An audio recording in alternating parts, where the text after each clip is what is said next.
மாடுகளை திருடும் கும்பலை கட்டுப்படுத்த கோரி வேலணியில் பணியாளர்கள் போராட்டம். வீண் வதந்திகளை பரப்ப வேண்டாம், அல்லைப்பட்டியில் பலியான சிறுவனின் தாயார் பரபரப்பு தகவல். அமெரிக்காவின் முற்றுகைக்குள் சிக்கியிருந்த கோட்டபய ராஜபக்சர்கள் ஆட்சி தொடர்பில் திடுக்கிடும் தகவல்கள். படையினரின் சம்மதத்துடன் வடக்கில் எடுக்கப்பட உள்ள அதிரடி நடவடிக்கை, அமைச்சர் அறிவிப்பு. ஜனாதிபதி அனுரவுக்கு அடிபணிய மாட்டோம், கசப்ப தேரரின் மிரட்டல். ரணில் சஜித் கட்சிகள் இணைவு, சாதகமான திசையில் பேச்சுவார்த்தை. இந்திய மீனவர்கள் தொடர்பாக தெளிவுபடுத்தினாலும் அரசாங்கம் கண்டுகொள்வதாக இல்லை, வடமாகாண கடற்றொழில் இணையத்தின் செயலாளர். சட்டவிரோத கால்நடைகளை திருடி இறைச்சியாக்கும் கும்பலை இல்லாதொழிக்க சட்டம் ஒழுங்கை நடைமுறைப்படுத்தும் தரப்பினர் முழுமையாக பங்களிப்பை வழங்க வேண்டும் என கோரி வேலணியில் போராட்டம் ஒன்று முன்னெடுக்கப்பட்டது. தீவகம் தெற்கு கால்நடை வளர்ப்போர் கூட்டுறவு சங்கத்தினரால் குறித்த போராட்டம் இன்று முற்பகல் 10 மணியளவில் வேலணி வங்காளவடியில் நடைபெற்றது. வங்காளவடி சந்தையில் ஆரம்பமான குறித்த போராட்டம் நடைபவனியாக வேலணி பிரதேச இலகம் வரை வறிய பணியாளர்களின் வாழ்வாதாரத்தை அளிக்காதே, சட்டம் ஒழுங்கை நடைமுறைப்படுத்த போலீசாருக்கு துணை நிற்போம், வாழ்வாதாரத்தை பறைக்காதே, 1 கோடி திருட்டை ஒழிப்போம் உள்ளிட்ட பல்வேறு கோஷங்களுடன் சென்று பிரதேச செயலர் தனபாலசிங்கம் அகிலனிடம் தமது கோரிக்கை அடங்கிய மகஜரினை கையளித்திருந்தனர். இந்த இடத்துல நாங்கள் கூடியிருக்கின்றோம். எங்களுடைய ஊராத்துறை பொலிஸ்மா அதிபருக்கு நன்றி சொல்வதற்கு நாங்கள் கடமைப்பட்டு இருக்கின்றோம். அவர்களுக்கு நான் சொல்ல விரும்புகிறது என்னென்னு சொன்னால், எங்களுடைய தீவிரத்தில் 5 முனையால் யாழ்ப்பாணம் இந்த இறைச்சி போகின்றது. ஒன்று அல்லப்பட்டி, 2வது அராலி, 3வது நெருஞ்சி முனை, அடுத்தது பூங்குடிவு. இது கடல் மார்க்கமாக போகின்றது. அடுத்த கட்டமாக வாகன வழியில் போகிறது 9 மணிக்கும் விடியப்புறம் 3 மணிக்கும் இடையில். அது ரோட்டில் நடமாடும் உயிர்கள் எல்லாத்தையும் பட்டிக்குள்ளே போய் எடுத்துக்கொண்டு போகிறார்கள். இவர்களை நீங்கள் எங்களுக்கு முன்னுக்கு அறிமுகப்படுத்தி உடனடியாக நடவடிக்கை எடுக்கணும் மிக மிக தாழ்மையோடு கேட்டுக்கொண்டுறோம். இப்போ எடுக்கின்ற நடவடிக்கை மிகவும் நன்றி. உங்களால் நாங்கள் இப்போ ரோட்டுக்கு வந்திருக்கின்றோம். இவர்கள் பிடிக்கவில்லை என்றால் வருங்காலத்தில் இந்த மாடுகளெல்லாம் நாங்கள் விற்று போட்டு ஊரை விட்டு போகிற நிலையில் இருக்கின்றோம் என்றதை நான் சொல்ல கடமைப்பட்டிருக்கின்றோம். வணக்கம். இன்று இந்த வேலணை பிரதேச பகுதியிலே கால்நடைக்கு எதிரான ஒரு ஆர்ப்பாட்டத்தை கால்நடை வளர்ப்பு சங்கத்தினரும் மக்களும் ஏற்பாடு செய்திருக்கின்றார்கள். உண்மையிலே இந்த தீவு பகுதியின் பிரதான தொழிலாக விவசாயம் கால்நடை காணப்படுகின்றது. 1991ஆம் ஆண்டு இடப்பெயர்வின் பின்னர் பலதரப்பட்ட மக்கள் இந்த பிரதேசத்தை விட்டு வெளியேறியதன் பின்னர் இங்கு பாதுகாப்பு நிலைமை பாதுகாப்பற்ற நிலைமை இருப்பதனால் இங்கு பலவிதமான களவுகள் நடைபெற்று கொண்டிருக்கின்றது. அதில் இந்த கால்நடைகள் திருடப்படுவது என்பது மிகவும் அதிகமாக காணப்படுகின்றது. இவற்றை செய்பவர்கள் யார் என்று பார்த்தால், வெளியிடங்களிலிருந்து வந்து இங்கு நல்லின மாடுகளை, கட்டாக்காளி மாடுகளை மட்டுமல்ல, பல நல்லின மாடுகளை, மக்களுடைய வாழ்வாதாரத்தை பயன்படுத்தப்படுகின்ற நல்லின மாடுகளை கூட வெட்டி எடுத்து செல்கின்றார்கள். இதனூடாக பல மக்கள் தங்களுடைய வாழ்வாதாரத்தை இழந்து அவர்களுடைய குடும்ப நிலையை கொண்டு செல்வது கூட மிகவும் சிரமமாக காணப்படுகின்றது. அந்த நிலையிலே இன்று இந்த கால்நடை வளர்ப்பு மக்கள் இதனை ஏற்பாடு செய்து அவர்களுக்கான நிரந்தர தீர்வை எதிர்பார்க்கின்றார்கள். இவற்றுக்கான நிரந்தர தீர்வை வழங்குவதற்கு போலீஸ் தரப்பினரும் பாதுகாப்பு தரப்பினர் மற்றும் பிரதேச செயலகம், பிரதேச சபை, கால்நடை வளர்ப்பு சங்கம், கால்நடை வைத்திய சங்கம் எல்லோரும் இணைந்து இதற்கான தீர்வை மக்களுக்கு வழங்க வேண்டிய தேவை இருக்கின்றது.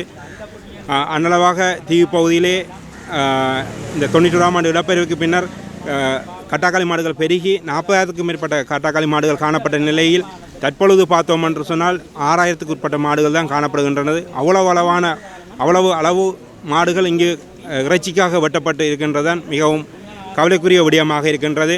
இதிலும் குறிப்பாக இந்த நல்லின மாடுகள் இப்போ அண்மையில் இந்த 3 நாட்களுக்கு முன்னர் 4 மாடுகள், நல்லின மாடுகள் அன்னளவாக 6 லட்சத்துக்கு மேற்பட்ட பெறுமதியான மாடுகளை கூட வெட்டப்பட்டிருக்கின்றது.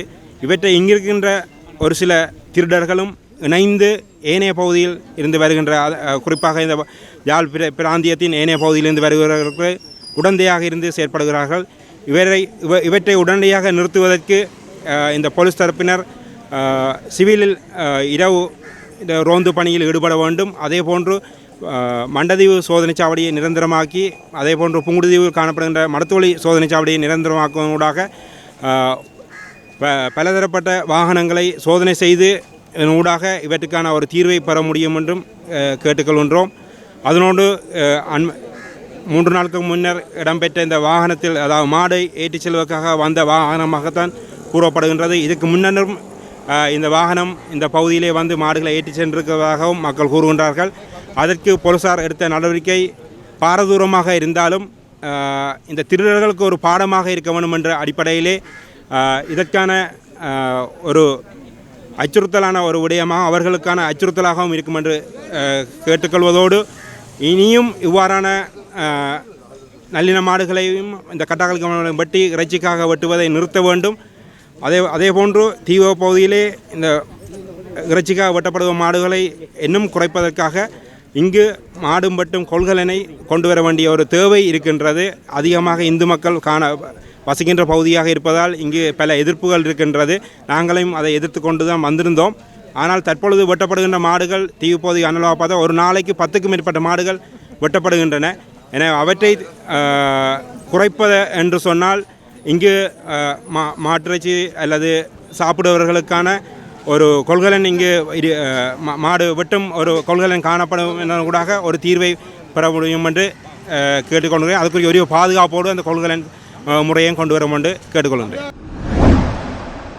நமது பிள்ளையை பற்றி தவறான செய்திகளை பரப்புவதால் பிள்ளையை இழந்து வாடும் எங்களுக்கு அந்த செய்திகள் மிகுந்த மனவருத்தத்தை ஏற்படுத்துகின்றன என்று அல்லைப்பட்டி துப்பாக்கிச்சூட்டில் உயிரிழந்த சிறுவனின் பெற்றோர் தெரிவித்துள்ளனர். இது தொடர்பில் மேலும் தெரிவிக்கையில், வவுனியாவில் உள்ள ஒருவரிடம் சம்பவ தினம் நடந்த அன்று அந்த ஹைஸ் வாகனத்தை வாங்கியிருந்தோம். அன்று இரவுதான் வேலணைக்கு செல்லும் போது உயிரிழந்த சிறுவனின் சிறிய தந்தையை வாகனத்தை செலுத்திச் சென்றார். ஆள் நடமாட்டமற்ற வீதியில் வாகனத்தை தான் செலுத்தப் போவதாக கேட்டதால் வாகனத்தை கொடுத்தார். போலீசார் மறைத்த போது நிற்காமல் ஓடியது மாத்திரமே அவன் செய்த தவறு. அதற்கு அவன் மீது துப்பாக்கி பிரயோகம் மேற்கொண்டு அவர் உயிரிழந்து விட்டார். ஆனால் சில ஊடகங்கள் அவன் தொடர்பில் தவறான தகவல்களை பரப்பி வருகின்றனர். எமது காணி எல்லையில் நின்ற வேப்ப மரத்தை அயலவர் வெட்டினார். அந்த மரத்தின் விறகுகளில் பாதி எமக்கு அவர் தந்திருக்க வேண்டும். அதனை அவர் தரவில்லை. அந்த கோபத்தில் மகன் சில விறகுகளை தூக்கி எமது காணிக்குள் போட்டார். இது தொடர்பில் அந்த காணி உரிமையாளர் வட்டுக்கோட்டை போலீஸ் நிலையத்தில் முறைப்பாடு செய்தார். அதன் பிரகாரம் மகனை அழைத்து விசாரித்தார்கள். அது மாத்திரமே அவனுக்கு எதிரான போலீஸ் முறைப்பாடு. இது நடந்து கூட சில வருடங்கள் ஆகிவிட்டன. தற்போது மகன் தொடர்பில் ஊடகங்களில் வந்த செய்திகள் தொடர்பில் வட்டுக்கோட்டை போலீசாரிடம் விசாரித்தோம். அந்த ஒரு முறைப்பாட்டை தவிர வேறு எந்த முறைப்பாடும் இல்லை என தெரிவித்துள்ளனர். ஊடகங்களில் வெளிவரும் செய்திகள் தொடர்பில் நாம் சொன்னபோது ஊடகங்களில் வர செய்திகளுக்கு நாம் என்ன செய்ய முடியும் என எம்மிடம் போலீசார் திருப்பி கேட்கின்றனர். மகனை இழந்து வாடும் எங்களுக்கு மகன் தொடர்பில் வெளிவரும் செய்திகள் மிக வேதனை அளிக்கிறது என விசனம் தெரிவித்துள்ளார். இதேவேளை கருத்து தெரிவித்த தாயார், போலீசார் காட்டிய இடத்திலேயே புதைகுழி வெட்டி எனது மகனின் சடலத்தை புதைத்துள்ளோம். அந்த இடத்தில் கிடங்கு வெட்டிய வேளை தண்ணீர் வந்தது. அந்த இடத்திலேயே புதைத்துள்ளோம். எமது மகன் மீது துப்பாக்கிச்சூடு மேற்கொண்டது 1:30 என்று சொல்லப்படுகிறது. ஆனால் 5:30 மணிக்கு அவரது சடலம் வைத்தியசாலைக்கு கொண்டு செல்லப்பட்டது. ஒரு இடத்தில் வைத்து துப்பாக்கி சூடு நடாத்தப்பட்டது. ஆனால் வேறொரு இடத்திற்கு சடலம் இழுத்துச் செல்லப்பட்டு போடப்பட்டது. எனது மகனோடு சென்ற இருவர் கைது செய்யப்பட்ட நிலையில் அவர்களை சித்திரவதை செய்துள்ளார்கள். அவர்களின் உடற்பகுதியில் அடிகாயங்கள் உள்ளன. கஞ்சா வழக்கு மற்றும் வேறு வழக்குகள் அவர் மீது பதிவு செய்ய போவதாக விரட்டியதாக அவர்கள் கூறினார்கள். முதல் சூட்டிலே அவர் மயங்கியதாக கூட இருந்தவர்கள் கூறுகின்றார்கள். அதன் பின்னர் ஏனைய துப்பாக்கிச்சூடுகள் இடம்பெற்றுள்ளன. இது திட்டமிட்ட கொலை. எனவே இதற்கு ஒரு சரியான முடிவெடுத்து எனது பிள்ளையை கொலை செய்தவர்களுக்கு தண்டனை வழங்க வேண்டும் என அவர் கோரிக்கை விடுத்துள்ளார். கிழமை நான் வீட்டையிலே ஐயா நான் வெளி மாவட்டம் போட்டேன். வெளி மாவட்டம் போனேன். என் பிள்ளை எங்கட காணி அழிஞ்சு போட்டுதான்னு சொன்னேன் ஐயா. ஒரே அரை ஏக்கர் காணி விதைச்ச நான். அந்த காணி அழிஞ்சு போட்டுதான்னு சொன்னேன். பிறகு சொல்லிச்சு நம்ம அந்த காணி நல்லா வந்துட்டுதான்னு சொல்லி அந்த காணிக்கு மாடுகள் எல்லாத்தையும் விட போயினோம்னு சொன்னா போல என் பிள்ளை சித்தப்பா 2 பேரோடையும் வழி அங்கே வயலனையில் ஒரு படியனையும் கூட்டிக் கொண்டு நெல் வெட்ட போகணும்னு சொல்லி போனவர் ஐயா. போயிருக்க பிள்ளை என் கையில் காசு இல்லை. அம்மா காசு போட்டு விடம்மான்னு சொன்னவர். அப்போ நான் அங்கே இருந்து காசு போடணும்னு சொல்லிட்டு சொன்னாங்க. ஆட்டை அக்கௌண்ட்டு கையா போடுறேன், சித்தப்பாண்ட அக்கௌண்ட் போட்டு விடுறேன். பர்ஸுக்கு 2000 ரூபா வச்சிருந்தவர் ஐயா. அந்த 2000 ரூபா சாப்பாட்டுக்கு வச்சிருந்த காசு மூட்டை சைக்கிள் வெள்ளை மூட்டை சைக்கிளில் வந்த போலீஸாக்கள் 2000 ரூபா வேண்டி போட்டு 15,000 ரூபா ஆண்டு கேட்கையா. சார் நீங்கள் வளமே அவன்ற நீங்கள் நான் பிறகு தாரணன்னு சொல்ல இல்லைன்னு சொல்லி அவன் பின்னால் எதன்னு இருக்க பிள்ளை சும்மா பகுடிக்கு விடுறது அமைதியோட ஏன்டா இந்த பிள்ளைகிட்ட வேண்டி சாப்பிட்றவே ஐயா. கொத்து கப்பினமா சிகரெட் கப்பினமா இருப்பறை கேட்கல எந்த சாமி கொடுக்குறான். அப்போ தான் சும்மா தகனேன்னு போட்டு போவேன். ஜீப்பில் வந்த ஆக்களுக்கும் அவருக்கும் ஒரு பிரச்சனையும் இல்லையாம ஐயா. மூட்டை சைக்கிள் காரோடான்னு பிரச்சனை இப்படியே காய்ச்சிட்டு போனவரா. ஜீப்பில் வந்தவ கலைச்சு கொண்டு வர ஏன் கலைக்கணும் நிப்பாட்டி நம்ம வாங்கினது தானே ஐயா. இந்த பிள்ளைக்கு சுட்டவே ஐயா. எந்த பிள்ளைக்கு லைசன்ஸ் இல்லை ஐயா. எந்த பிள்ளைய பற்றி தப்பு தப்பாக கதைக்கணும் ஐயா. என் பிள்ளைய நீங்கள் தப்பான கதை ஒன்றும் கதைக்காங்க. என் பிள்ளை 17 வயசு, எனக்கு 6 பிள்ளைகள். என் பிள்ளை மூத்த பிள்ளை, அவர் தான் என் குடும்பத்தை பாக்குற. எனக்கு லோன் சீட்டு பல கடன் ஐயா எல்லாத்தையும் அவர் தானே ஐயா கட்டி கொண்டிருக்கிறார் ஐயா. 5 பொம்பளை சோறு, என் 5 பிள்ளைகளை தம்பியார் படிக்கிறவர் எல்லாரையும் அவர் தண்டை படிப்பை குழப்பிட்டு நீங்கள் படியுங்க. தங்கச்சி ஓயல் எழுதுறவ, அம்மா நீ ஓயல் பாஸ் பண்ணு, அம்மா அண்ணா படிக்கல, நீங்கள் எல்லாரும் படியுங்க. மற்றவ எல்லாரையும் படிப்பிக்கு வேற ஐயா. எந்த வீட்டுக்கு தலைவன் ஐயா. என் பிள்ளைகள் ஒரு கட்ட வழக்கம் இல்லை ஐயா. ஒரு வெத்திலே உண்டு தப்புவேன் எந்த ஐயா. என் பிள்ளைய பெரிய தப்பான கொமெண்ட் ஒரு தரம் போடாதேங்கோ. எந்த பிள்ளைய நான் இழந்துட்டு துடிக்கிறேன். இந்த 17 வயசுல ஒரு பிள்ளையும் இப்படி ஒரு தாய்க்கு பொறுப்பானவே இல்லை. எனக்கு வீட்டுக்கு சாமான் கொண்டணுமோ, இந்த தாய்க்கு உடுப்படுத்தணுமோ, அப்பா கொஞ்சம் குடிக்கிறவர், அப்பா சண்டை பிடிக்காத, அப்பா பென்ஷன் எடுத்துட்டாருன்னு சொல்லி அவரை விட்டுட்டு அம்மா நீ சண்டை பிடிக்காத, நான் வளர்ந்துட்டேன் நான் பாப்பேன் சொல்லுவார் ஐயா. என் குடும்ப அணைச்சு போட்டாங்களே ஐயா. என் பிள்ளைக்கு ஒரு நீதி வேண்டி தாங்கோ. என் கடன்காரர் வந்தாலும் இனி யாரையா என் கடனை தீர்க்க போயினோம். என் பிள்ளை போயிட்டு ஐயா. யார் வந்தாலும் லோன்காரர் வந்தாலும் தம்பி இங்க வா பொண்ணுமண்டா எல்லாரையும் கூப்பிட்டு கேளுங்கோ. தம்பி இங்க வாண்டு கூப்பிடுவினோம். அண்ணன் இவ்வளவுதான் கிடக்குது பிறகு கட்டுறேன் சரி தம்பி என்று வேண்டிக் கொண்டு போவினோம் ஐயா. ஐயா எனக்கு கொஞ்சம் கடன் இருக்கு ஐயா. அந்த கடன்காரர் போனங்களாம் வந்து என்ன தகாத வார்த்தையில பேச என் அம்மா பேசாதேங்கோ, 3 மாதம் கடன் கட்டுவேன் என்று சொல்லி என் பிள்ளை ஆறுதல் சொல்லிட்டு போனவர் ஐயா. என் பிள்ளை போட்டார் ஐயா. என் பிள்ளை போட்டார். என் பிள்ளைகளை நான் நடு ரோட்ல நிக்கிறேன் ஐயா. ஐயா எனக்கு ஒரு தீர்ப்பு வேண்டித்தாங்க. போலீஸ் வந்து ஐயா ஆர்ப்பாட்டம் செய்ய வேண்டாம், என் பிள்ளைய ஆர்ப்பாட்டம் செய்ய வேண்டாம்னு சொல்லி எங்களை வந்து முரண்பட்டவே ஐயா. பிறகு எங்களை தங்கச்சிக்கு அடிச்சவே ஐயா ரோட்ல வச்சு. அதுக்கு பிறகு அவ சொன்னவா வீட்டை வர வேண்டாம், என் தம்பிக்கு பின்னால வர வேண்டாம், நீங்கள் சுட்டு போனேன். ஆனா ஏதோ ஒரு போலீஸ் சுட்டவன் ஐயா. ஆனா எங்களுக்கு இந்த யூனிஃபார்த்தை பாக்குறதெல்லாம் இவங்கெல்லாம் சொல்லி எங்களுக்கு ஆத்திரம் பெறுது ஐயா. எங்களுக்கு இந்த காக்கி சட்டை இப்படி ஒரு ஆக்களை காப்பாத்துறவங்க என் பிள்ளைய உயிரை எடுத்துட்டாங்களே ஐயா. என் 17 வயசு ஐயா. என் பிள்ளைய பெரிய தப்பா போடினோம் ஐயா. 19 வயது போடினோம் ஐயா. ஒவ்வொரு மாதிரி போடினோம் ஐயா. இதுக்கெல்லாம் என் பிள்ளைய பெரிய கேவலமான கொமெண்ட் கொடுக்காதேங்கோ. என் பிள்ளை மாதிரி ஒரு தாய்க்கும் இப்படி ஒரு பிள்ளை இருப்பீங்களோ? 17 வயசுல எவ்வளவு பொறுப்பை பார்ப்பீங்களோ? தனக்கு கொடுப்படுக்காது தண்ட தாய் தண்ட சோரன் தண்ட அப்படி பாக்குற பிள்ளை இப்படி ஒரு பொறுப்பான என் பிள்ளைய அழிச்சிட்டாங்களே ஐயா. நான் இனி எந்த பிறப்பிலே ஐயா என் பிள்ளைய போய் தேடுவேன்? இப்படி ஒரு பிள்ளைய நான் எப்படி தேடும்? அம்மா சாப்பிட்டியோ? எங்க போய் வந்தாலும் அம்மா வீட்டை என்ன சாமான இல்ல. உண்மையிலேயே என் பிள்ளை லைசன்ஸ் இல்ல வாகனம் ஓடினவர் தானே. என்னண்டா லைசன்ஸ் காரருக்கு 5000 ரூபாய் சம்பளம் கொடுக்கணும். லீசிங்ல நிக்கிற வாகனம் லீஸ் காசு கட்டணும். எருவேத்துறது தகப்பனையும் கூட்டிக்கணும். வேற எருவேத்துவினோம் வெறுவினோம். என் பிள்ளைகிட்ட அப்பாண்ட லைசன்ஸ் முடிஞ்சது. அது வரைக்கும் அப்பா தான் ஓடினவர். இப்போ ஒரு கொஞ்ச காலம் தானே அவர் ஓடினவர். லைசன்ஸ் முடிஞ்சதுன்னு சொல்லி சம்பளம் கொடுக்கணும். வீணா காசு போக மாட்டேன் தான் சாப்பிடுறேன் இல்ல. அப்படித்தான் எங்களை பார்த்தவர் என் செல்லம். இப்ப அவைக்கு இருக்கிற ஆறுதல், அவர் வேலைக்கு போறாரு இல்லையா, அவர் தானே ஒரு ஆம்பளைன்ற ஆறுதல். அவரை தூக்கி உள்ளுக்க போடுவோம். அவருக்கு சும்மா அப்படி என் பிள்ளைக்கு இப்ப கேசுகள் போடுற மாதிரி போடுவோம் ஐயா. தங்கச்சியாக்கள் மனுஷன் மாதிரி இல்லாத கதையெல்லாம் சொல்லி இருக்கணும் ஐயா. ஐயா உண்மையிலேயே நடந்தது. இந்த தாய் கண்ணீர் மேல சத்தியமா சொல்றேன் ஐயா. இந்த பிள்ளை போன இடத்துல இந்த பிள்ளை இந்த வேனுக்குள்ள சும்மா ரோட்ல நடந்த சாணகத்தை தூக்கி போடினோம் ஐயா. கைத்த தூக்கி போடினோம். இந்த பிள்ளை செத்து மேனையா அப்படி கேவலப்படுத்தினோம். என் செல்லத்துக்கு ஒரு பட்டுக்கோட்டை பொழுதுல ஒன்று இருக்கோண்டு கேளுங்க ஐயா. என் சாமி அப்படி பிள்ளையான பிள்ளையாண்டா. என் பிள்ளைக்கு ஐயா ஒரு சிநேதன் இல்லை ஐயா. பார்த்த நீங்களே இந்த ஊர்வலத்துல என் பிள்ளைக்கு ஒரு சிநேதன் வந்தவன் உண்டு இல்லை ஐயா. என் பிள்ளைக்கு தெரிஞ்சதெல்லாம் வேலைக்காரர் எருப்பறிக்கிற இடம் இந்த அம்மா அப்பா குடும்பம். இதை தவிர என் பிள்ளைக்கு எதுவுமே இல்லை ஐயா. வேலைக்கு போட்டு வந்தா ஊர்ச்சனங்கள்ட்ட போய் ஆர்ப்பாட்டத்துக்கு போகாதேங்கோ.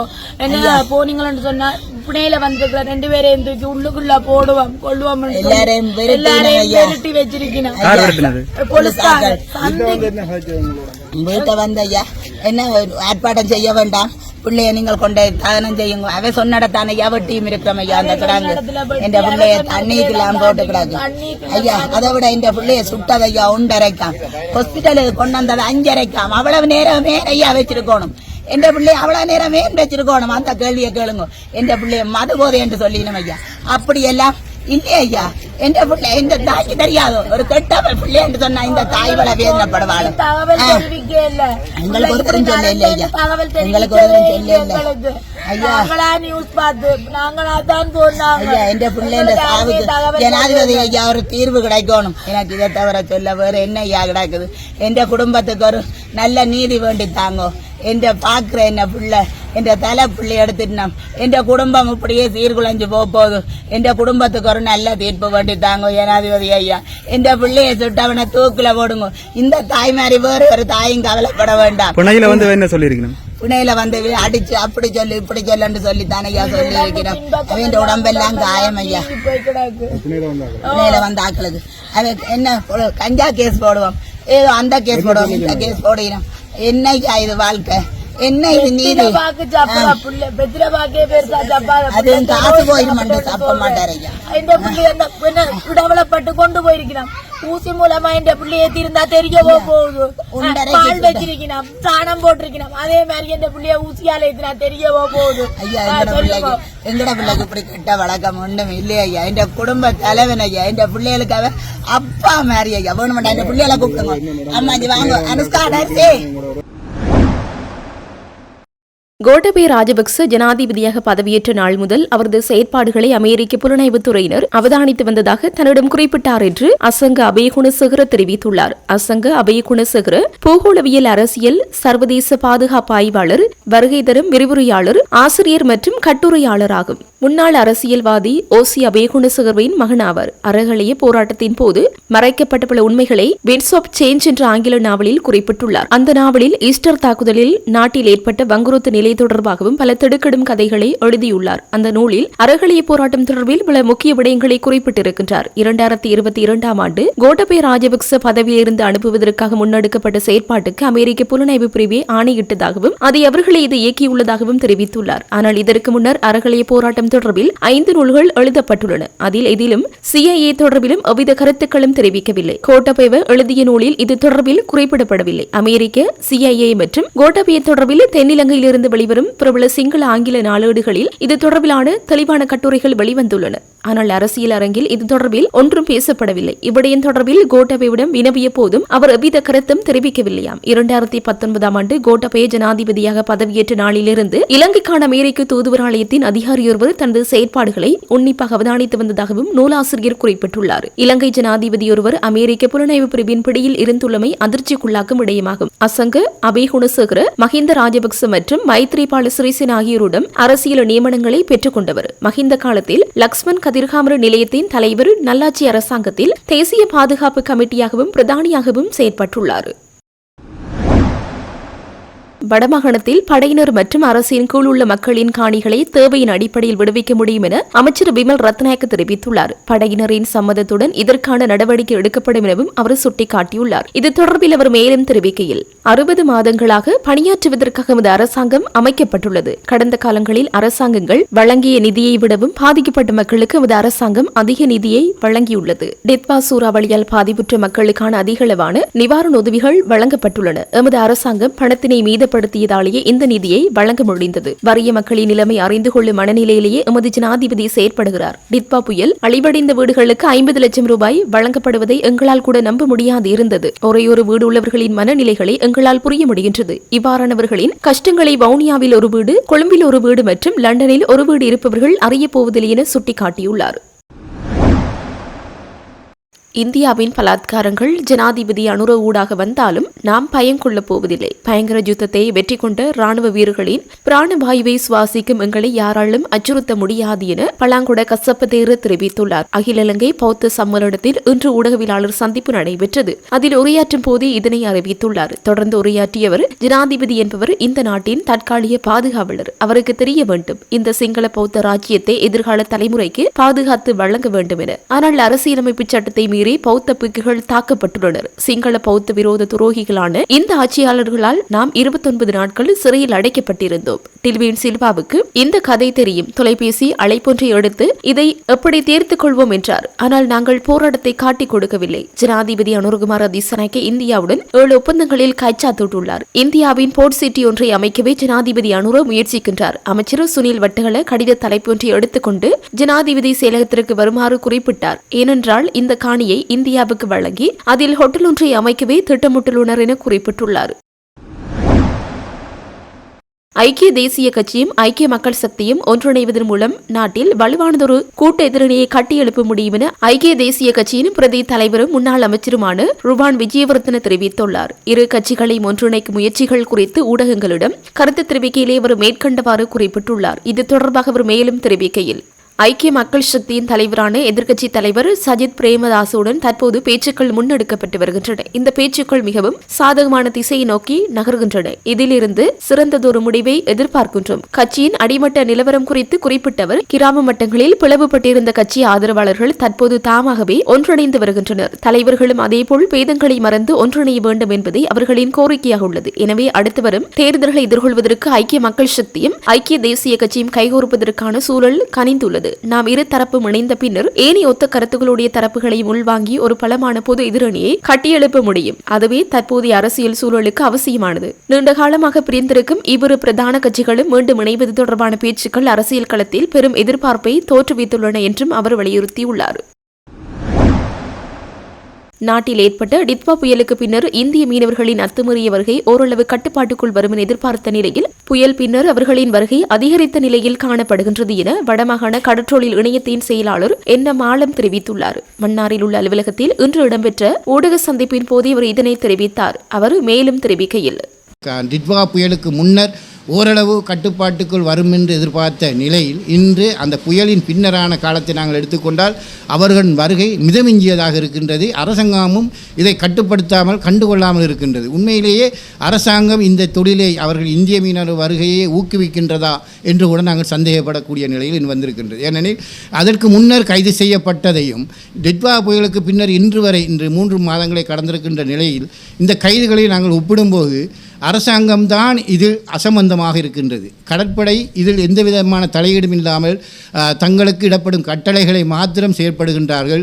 மீனவர்கள் விடயத்தில் அவர்கள் கண்டுகொள்ளாமல் இருக்கின்றார்கள். குறிப்பாக நாங்கள் வடபகுதி எடுத்துக்கொண்டால் தடை செய்யப்பட்ட தொழில் முறைகள் நிறுத்த வேண்டும் என்று நாங்கள் அண்மையிலே ஜனாதிபதிக்கு அதே போன்று கடற்தொழில் அமைச்சருக்கும் நாங்கள் போஸ்ட்கார்டு ஊடாக தபால் ஊடாக நாங்கள் கோரிக்கைகளை விடுத்திருந்தோம். அதில் பல விடயங்கள் இருந்தன. அதில் கரவலை பீஞ்ச் பாவித்து கரவலை செய்வதும் தடுக்கப்பட வேண்டும் என்ற ஒரு வருத்தம் இருந்தது. அது எங்களது மீனவர்கள் இந்த தொழிலில் பாதிக்கப்படுகின்றார்கள், அந்த தொழிலை நிறுத்த வேண்டும் என்பதன் காரணத்தினால் நாங்கள் முன்வைத்தோம். அதே போன்று தான் ஏனைய விடயங்களை நாங்கள் முன்வைத்திருந்தோம்.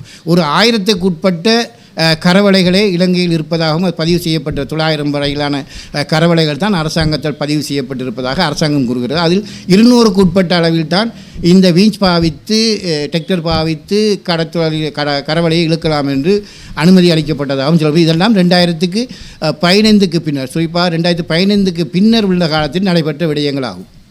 எனவே இந்த தொழில் முறையிலாக சிறு மீனவர்கள் பாதிக்கப்படுகின்றார்கள், ஏனைய கடல் வளங்கள் பாதிக்கப்படுகின்றன, அதேவரை கடல் சூழல் பாதிக்கப்படுகின்றது, கரையோரங்கள் பாதிக்கப்படுகின்றது என்ற காரணத்தினாலேயே அங்கிருக்கின்ற மீனவர்கள் வேண்டுகோளுக்கு நாங்கள் அந்த மீனவர்கள் சுட்டிக்காட்டிய பல விடயங்கள் முன்வைத்து நாங்கள் இந்த அரசாங்கத்துக்கு அந்த அழுத்தத்தை கொடுத்திருந்தோம், இதையும் தடை செய்யுமாறு.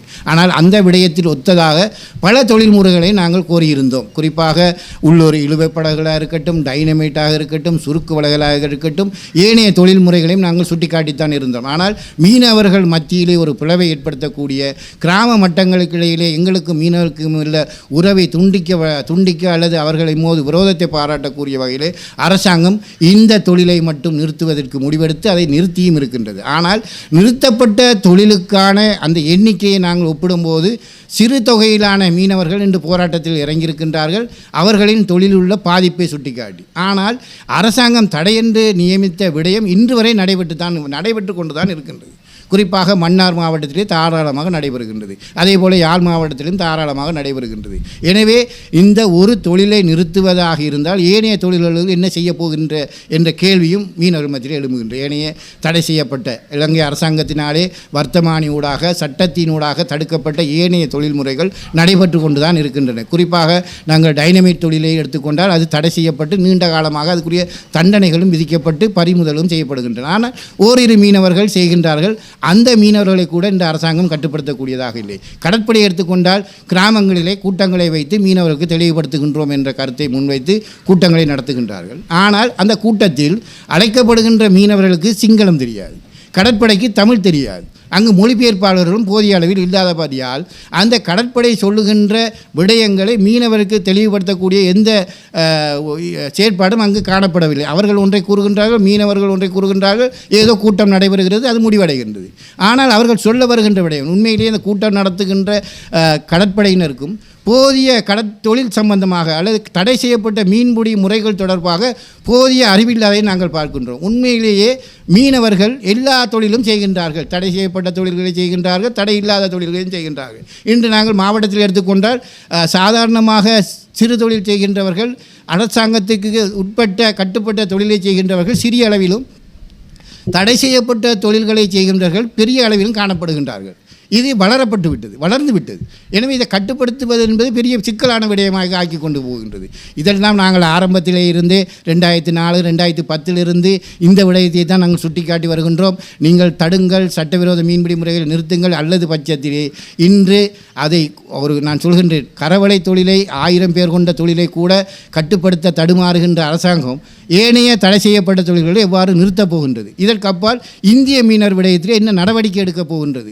இந்திய மீனவர்களை நாங்கள் இந்த காலத்துக்குள் நிறுத்தி தருவோம் என்று அரசு உத்தரவாதம் வழங்குமா, அல்லது இன்னும் எத்தனை காலத்துக்கு இந்த மாதிரி கண்டுகொள்ளாமல் இருக்க போன்றது? எனவே இந்திய மீனவர்களுக்கு உரிய நடவடிக்கை எடுக்காத இந்த அரசாங்கம் உள்ளூரில் தடை செய்யப்பட்ட தொழில்களை நிறுத்துவதற்கு அவசரம் காட்டுவதும் அந்த மீனவர்களுக்கு கொதிநிலையை கொண்டு வந்திருக்கின்றது. எனவே உடனடியாக அரசாங்கம் சரியான தீர்வை தர வேண்டும். இந்திய மீனவர் விடயத்தில் முதன்மையாக கட்டுப்படுத்தாத வரை ஏனைய தடை செய்யப்பட்ட தொழில்களையும் நிறுத்துவதில் அரசாங்கம் கண்டுகொள்ளாமல் இருக்கப் போகின்றது என்பது எமது எதிர்பார்ப்பாக இருக்கின்றது. எனவே அரசு முதலில் இந்திய மீனவர் விடயத்தில் கடுமையான நடவடிக்கை எடுத்து ஒரு உத்தரவாதத்தை இங்கு இருக்கின்ற வடக்கில் இருக்கின்ற மீனவர்களுக்கு வழங்க வேண்டும். அவ்வாறு இல்லாவிட்டால் இன்று இந்த தடை செய்யப்பட்ட வீஞ்சை கொண்டு செய்கின்ற கரவலை மீனவர்கள் உண்ணாவிரதம் அல்லது போராட்டம் நடத்துவது போல் ஏனைய மீனவர்களும் கரை ஜனாதிபதி மாளிகைக்கு முன் குந்தியிருந்து தங்கள் செயற்பாட்டை நியாயப்படுத்த விலக்கிட்டார்கள் என்றால் அரசாங்கத்தால் எந்த தொழிலையும் நிறுத்த முடியாமல் போய்விடும். மீனவர்கள்